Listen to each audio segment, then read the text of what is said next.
Bonjour à tous et bienvenue. J'imagine que vous avez vu ou entendu ce qui s'est passé à l'Olympique de Marseille entre Adrien Rabiot et Jonathan Rowe, placés sur la liste des transferts, les jeux de communication des uns et des autres. Mais en fait, il y a plein de théories et dans cette vidéo, on va simplement expliquer les faits, ce qui s'est passé parce que, contrairement à ce que j'ai pu entendre, ce n'est pas une simple embrouille de vestiaire. Parce que les embrouilles de vestiaire, notamment à l'entraînement, il y en a, hein, des fois on se met des gros tacles, etc., on s'insulte, des fois il y a une petite bagarre, mais c'est vite séparé. Là non. Là, il y a eu 2 rounds, on va dire. Ça a été 2 échauffourées, mais c'est vraiment bagarre de rue. Ça a duré quasiment 10 minutes. Donc, on va expliquer et aussi pourquoi l'Olympique de Marseille a pris cette décision. Et donc, on va contextualiser un petit peu tout ça. Donc, pour commencer, il y a cette défaite à Rennes dans les dernières minutes. Un match que Marseille aurait peut-être dû gagner, surtout en supériorité numérique, qui donc génère beaucoup de frustration, comme un air de déjà-vu. Et ça, le gardien, Rouli, commence à pester dans le vestiaire, en espagnol. C'est-à-dire c'est pas possible en gros, c'est comme l'année dernière, bref, sur le manque d'envie de certains, sur en gros les erreurs du passé qui ne seraient pas apprises. Et dans sa diatribe, à un moment donné, avec Rowe, ça commence à chauffer. Et Rouli va utiliser un vocabulaire très fleuri, on va dire ça comme ça, en espagnol, contre Jonathan Rowe. Donc évidemment, Rowe se laisse pas faire, Rabiot arrive, intervient, essaye de calmer un petit peu ça, non mais gros, tranquille, c'est bon et tout.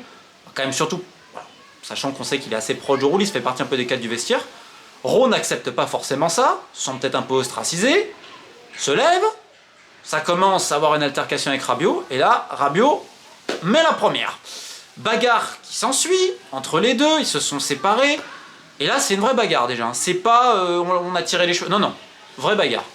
Sauf que dans le même temps, vous avez un jeune de l'Olympique de Marseille, Bacola, qui fait un malaise vagal. C'est-à-dire que les mecs se battent comme des chiffonniers, alors qu'à côté il y a un de leurs jeunes coéquipiers qui a 16 ou 17 ans, qui fait un malaise. Donc je vous laisse imaginer, ils ont même pas, ils s'en foutent complètement, ils sont dans leur monde. Quand je parle de 10 minutes de folie, c'est un pétage de plomb de 10 minutes mais complet. Donc après on les calme, ok. Sauf que derrière, il se passe quoi? Rowe revient et par derrière, paf, met une pêche à Rabiot. Évidemment, qu'est-ce qui se passe? Reprise, et là, les deux mecs sont en furie. Il doit avoir l'intervention de plusieurs personnes pour les calmer. Parce que là, c'est une vraie bataille de chiffonniers. C'est pas, encore une fois, c'est pas la simple embrouille. Donc, Rabiot a tapé la première, deuxième fois, c'est Rowe, etc. Donc, deuxième round. Derrière, donc c'est la cacophonie parce que vous avez évidemment le problème du jeune Bacola. Les deux personnes en ont strictement rien à cirer. Ensuite, Benassia arrive, directeur du foot, il va essayer de calmer, parler un peu. On demande à tout le monde de se calmer, Rabiot se calme pas, il refuse même de s'asseoir, etc.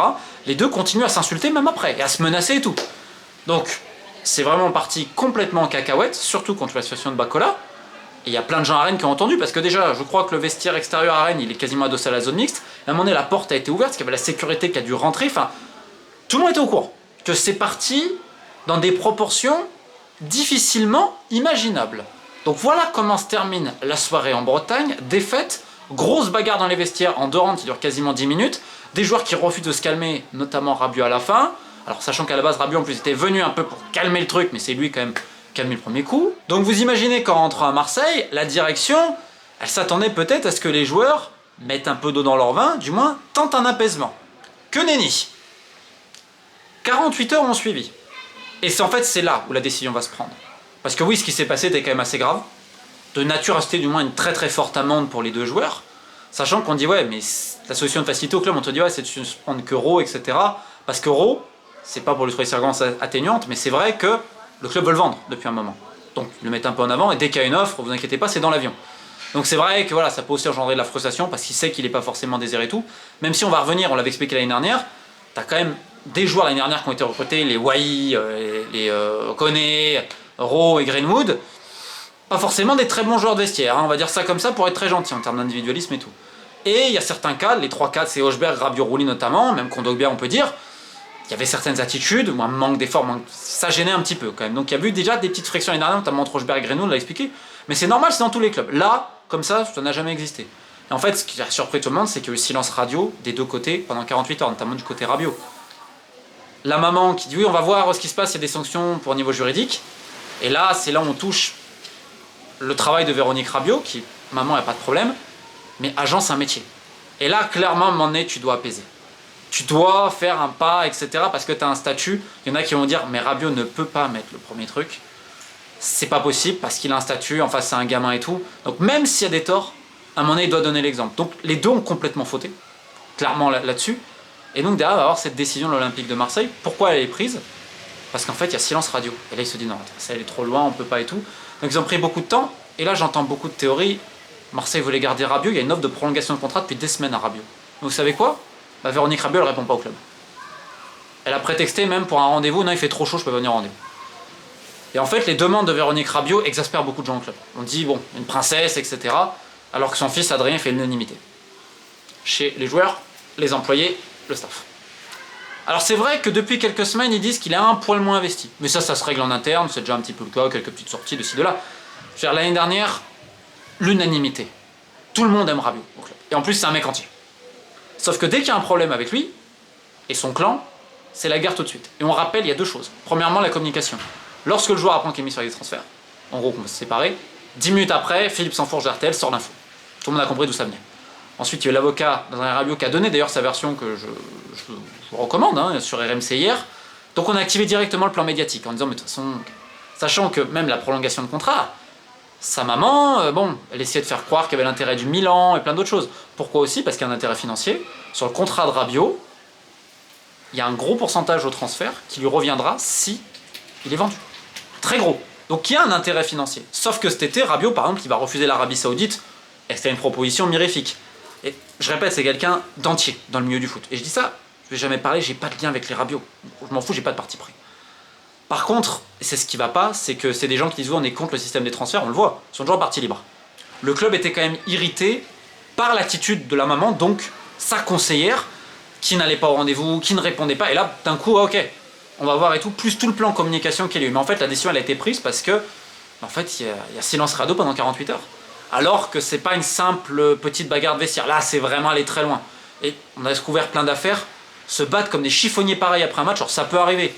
Mais derrière, il va avoir avoir quelque chose. Là, alors qu'en plus, tu as un de tes jeunes coéquipiers qui a fait un malaise, c'est sûr, Alice. Mais d'un autre côté, c'est 10 minutes de folie. Est-ce que 10 minutes de folie, ça peut arriver, on peut péter des plombs, est-ce que ça vaut ça derrière? Ça, c'est une véritable question. Et c'est encore une fois, est-ce qu'on n'aurait pas dû faire un peu de la diplomatie? Le problème, c'est que les joueurs et leur entourage ne l'ont pas fait. Le plus ironique dans tout ça, c'est que ça part d'un joueur dont le club veut se séparer. Il cherche à le vendre. Jonathan Rowe, en gros, on se disait, peut-être s'il fait une bonne part, c'est tout, ça va aider encore pour sa cote, parce qu'il y a des clubs un petit peu sur lui. Rabiot, alors là, on se dit, dans 2 semaines, est-ce qu'on peut le sortir, vu les problèmes qu'il y avait eu? Parce que, encore une fois, je ne vais pas revenir sur le rôle de la maman, mais en tant que conseillère, elle s'est mise à dos beaucoup de clubs, parce qu'elle a demandé des choses qui étaient irréalistes. Des fois, on dit qu'elle parle un peu, prend un peu d'eau et tout. Ces dernières années, ça a été compliqué, on en avait parlé. Pourquoi il arrive à Marseille? C'est qu'à un moment donné, les négociations ont été avortées avec pas mal d'autres équipes. Il y aura toujours des intérêts pour Rabiot, parce que tu te dis, en plus, l'indemnité de transfert va pas être très chère. Mais en 2 semaines, est-ce qu'ils sont capables de le transférer? Sachant que ça a été très compliqué avant pour trouver un club. Donc s'il est là, en fin de mercato, tu fais quoi? Et comment tu le remplaces aussi? Donc là, c'est le flou artistique. Ce qui est certain, c'est qu'au club, tout le monde est triste, parce qu'en fait, on se dit, allez, match, voilà, frustrant, on va dire ça comme ça. Marseille aurait dû... C'est la faute de Marseille, après, attention, pas la faute de Rennes. Rennes a joué sa partition. Marseille peut s'en prendre qu'à lui-même. Mais après, pour 10 minutes de folie, tu pètes en l'air, tu ne prépares plein de choses. Et même si, comme je répète, l'investissement, voilà, sur la préparation, c'est peut-être pas celui l'année dernière, mais ça se réglait. Il n'y a aucun problème, il y a 2 herbes. Non. La décision, elle a été prise parce que surtout, il y a un silence radio pendant 48 heures et que les mecs sont battus comme des chiffonniers sans rien respecter, pas même leurs coéquipiers derrière. En gros, il n'y a même pas un mot d'excuse. Donc, c'est assez terrible de voir ça pour l'Olympique de Marseille. C'est très différent du cas Bemba. Mais là, maintenant, je suis très curieux de savoir comment ils peuvent régler ça. Est-ce que Rabiot peut sortir en 2 semaines? Rose, je pense qu'ils vont le sortir, mais là, les clubs, ils vont mettre des offres à la baisse. Est-ce que ça va sortir en précaution d'achat, en transfert ou que sais-je encore? Et pour Rabiot, vu le statut qu'il a dans le vestiaire et sur le terrain, il faut lui trouver un remplaçant. Surtout qu'en plus, l'indemnité de transfert de Rabiot ne sera pas énorme. On trouve comment à ce prix-là? Donc il y a toutes les questions évidemment sportives derrière. Là, il y a les jeux de communication qui commencent. Mais la vraie histoire, je vous l'ai racontée. Donc au final, c'est triste, ça ne sert surtout personne. Et encore moins l'Olympique de Marseille qui n'avait surtout pas besoin de ça. Je n'imagine même pas la pression qu'il y aura sur les hommes de 2 herbistes ce week-end au Vélodrome face au PFC. On suivra ça avec beaucoup d'intérêt. Et puis on reviendra peut-être sur les évolutions ces derniers mois à l'Olympique de Marseille. Parce qu'il y a quand même pas mal de choses qui ont changé. Certains vont dire en bien, d'autres en mal, etc. On s'occupera de rester factuel. Mais on va simplement souhaiter une chose pour tout le monde. Un peu d'accalmie parce que ça ne ferait de mal à personne. Sur ce, keep the faith.